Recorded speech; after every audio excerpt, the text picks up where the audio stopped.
Unveiling the Wealth. Understanding, to be in the chips.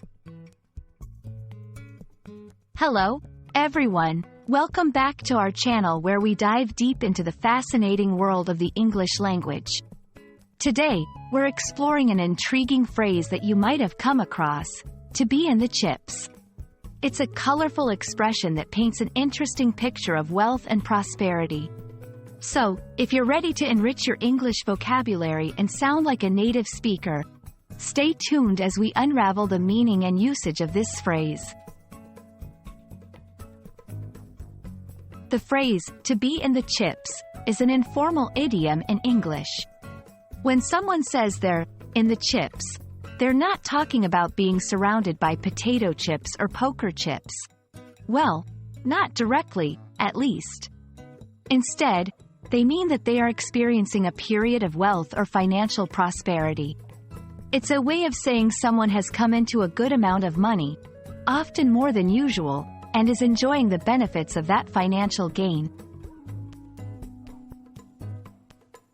Understanding the origins of idioms can be as fascinating as the expressions themselves. The phrase, to be in the chips, has its roots in the gambling world. Chips are what you use to bet in games like poker, representing different values of money.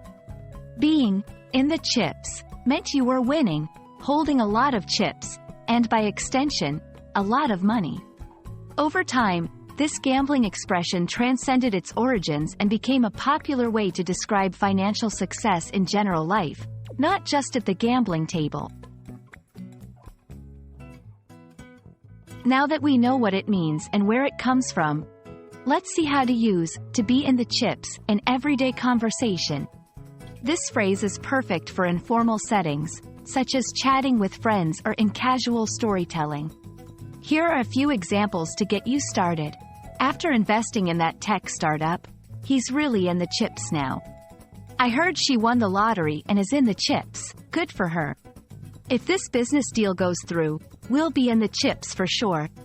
Notice how the phrase can apply to various situations involving financial gain, from personal success to shared prosperity. And there you have it, folks. A comprehensive look at the phrase, to be in the chips. We hope this video not only adds a fun and useful expression to your English vocabulary but also inspires you to explore the rich and colorful world of English idioms further. Remember, language learning is a journey full of discoveries, and we're here to guide you every step of the way. If you found this video helpful, please give it a thumbs up, share it with your friends, and don't forget to subscribe for more insights into the English language. Happy learning, and may you always find yourself in the chips.